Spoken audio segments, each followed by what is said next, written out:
It is Bristol week, baby. What are the challenges that pit crews and crew chiefs face at the fastest half mile? Well, we're going to go in the pits with crew chief of the number 9. NASCAR Daily with Shannon Spake.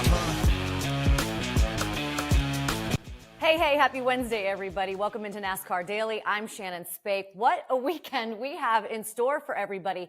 There's so much action taking place in Bristol Motor Speedway out there in the mountains. We've got ARCA Cars, Truck Series, Xfinity Series, Cup Series, everything in action. And of course, it's the Bristol Night Race. Thank you, Bob Pockris, for the weekend schedule. ARCA and Truck Series, they're on track tomorrow. It's already here. And then, of course, Xfinity and Cup Series. Remember, it's the night race, Saturday night racing out of Bristol. I'm actually going as a race fan. I've never had the opportunity to sit in the stands and watch all of this action take place. So I'm very, very excited for all of that. It's such a challenge for drivers out there at Bristol Motor Speedway. Also a challenge for crew chiefs and pit crews. Alan Gustafson, the championship crew chief of the 9 car, is going to join us in just a second. But take a look at what I'm talking about. Take a look at some of the specifics about Bristol Motor Speedway. It's the 4th narrowest pit road. It's tied for shortest. But remember, this is a little different for drivers because under green, drivers only have to go down the side of pit road that their stall is on. Under yellow, they're going to have to enter under turn 2 and exit in turn 1, drive that apron between 3 and 4. So there is a little bit of difference that we're going to see when we're under caution or when we're under green flag pit stops. Six playoff drivers had issues in the spring race at Bristol. We saw so many issues 1 week ago at Watkins Glen, and there are a ton of guys who cannot have any issues going into this cutoff race for the Cup Series. But of course, as I mentioned, all 3 series in action. Let's take a look at some of the playoff standings before we get to Alan. The Truck Series, they're in race number 2. You could see right here, Christian Eckes, really good with those 60 points. And then you can see Rajah Caruth a little further down. And of course, Ben Rhodes as well, the past champion, could be on the outside looking in. For Xfinity Series, this is their cutoff race. So take a look at this. We've got these guys that are on the bubble. Parker Kligerman and Sammy Smith right now are good. Ryan Sieg below that line. So going into Bristol, this is not really the position that you want to be in for Ryan Sieg because that is an uphill climb as well. We have some favorites in the Cup Series who are also on the outside looking in. It is unbelievable, the playoff start that Denny Hamlin and Brad Keselowski and even Martin Truex Jr. have had. But Denny is a 4-time winner at Bristol Motor Speedway. Brad has 3 wins there. Martin and Harrison have never won at Bristol. But we know that anything can happen because it is Bristol, baby. Let's bring in Alan Gustafson now because he's got his work cut out for him. He knows that. He's won at Bristol back in the day with Kyle Busch. And Alan, thanks for joining us. I remember Steve Letarte one time told me when I was working on pit road that being on the pits in Bristol is like playing football in the rain. It just is never comfortable. You always feel like there's something else going on. What's the biggest challenge for you as a crew chief on top of that pit box? Yeah, I think there's a lot of challenges, Shannon. I mean, it's, super loud and chaotic and, 16-second laps. So things happen really, really fast. And, certainly top of mind, I think, for all of us this weekend is going to be the tire wear and how to handle that and put yourself in the best position possible. Yeah, to not be that first guy who has had tire issues and have to pit under green. So, I think the exterior senses, it's like sensation overload and you have to just kind of block all that stuff out. Tough to communicate, noise, hard to hear, hard to talk, hard for the driver to hear. Just got to block all that out and just, really concise, direct communication. And try to not let the chaos kind of get to you. I haven't been down there in the pits for a really long time, but when I was, you guys were like writing on whiteboards, on dry erase boards. Do you guys still do that, or are we more advanced at this point?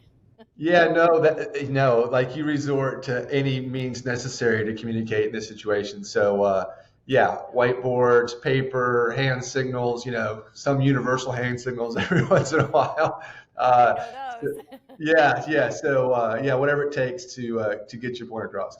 Do like in football and stuff, when I go to practice before like where they know that the environment's going to be super incredible, they'll jack up music even at basketball practices. Is it the same? Can you guys at all mimic what it's going to be like in there for your crew guys? Yeah, for sure. I mean, I think for us, pit practice, we can do that, right? And we can make the environment as difficult as we can and loud and, like you said, uncomfortable. But I think from the engineering side, it's difficult for us to simulate that, communicating back here to the shop or communicating to your guys at the track. And we spent, lots of time and lots of money on the best communication possible. And Bristol's probably the worst environment for that. So it makes it really difficult and just stuff you've got to overcome. With all that being said, I think a huge key is just being prepared on the front side, right? I mean, if you've gone through as much as you possibly can, you get yourself in the best position as far as preparation goes, then when those things come up, you're a bit more, it's not a huge stretch to understand what you need to communicate and understand and get across.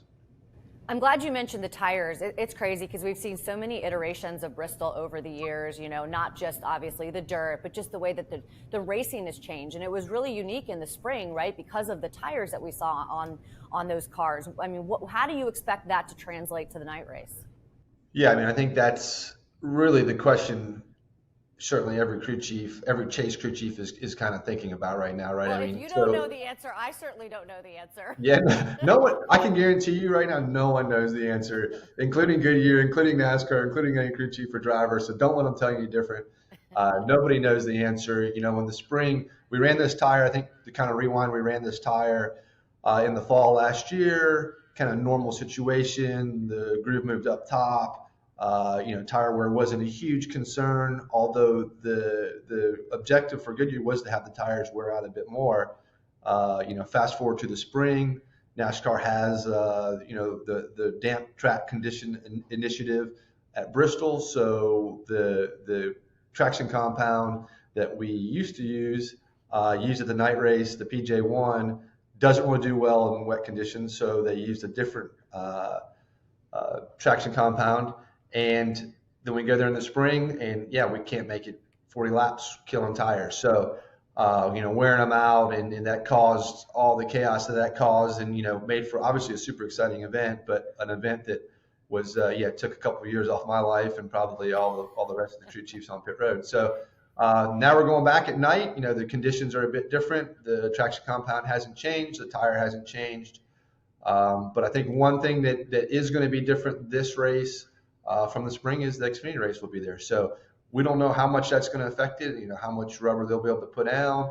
Will that change? Will that allow us, will they get enough rubber down to where we can get up top and not kill tires? So I think all that stuff is super unknown and going to be, learn as we go.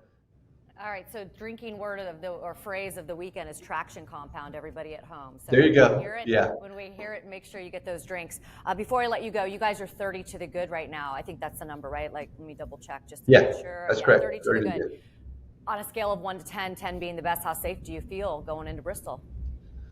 Oh, Did I put you 3. on the spot? 3. You're like, can you say traction compound right now? Yeah.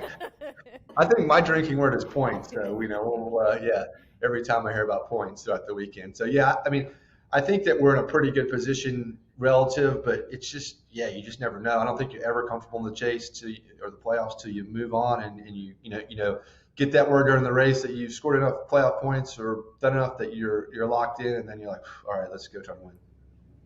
All right, well, good luck this weekend, my friend. Good luck making that drive to victory lane and getting the win. Chase Elliott fans. I'm going to come try to find you to say hi because I am coming as a fan, which I'm so excited about because I've never been able to be there. I'll bring my headphones and all that stuff so I don't have to take much Advil.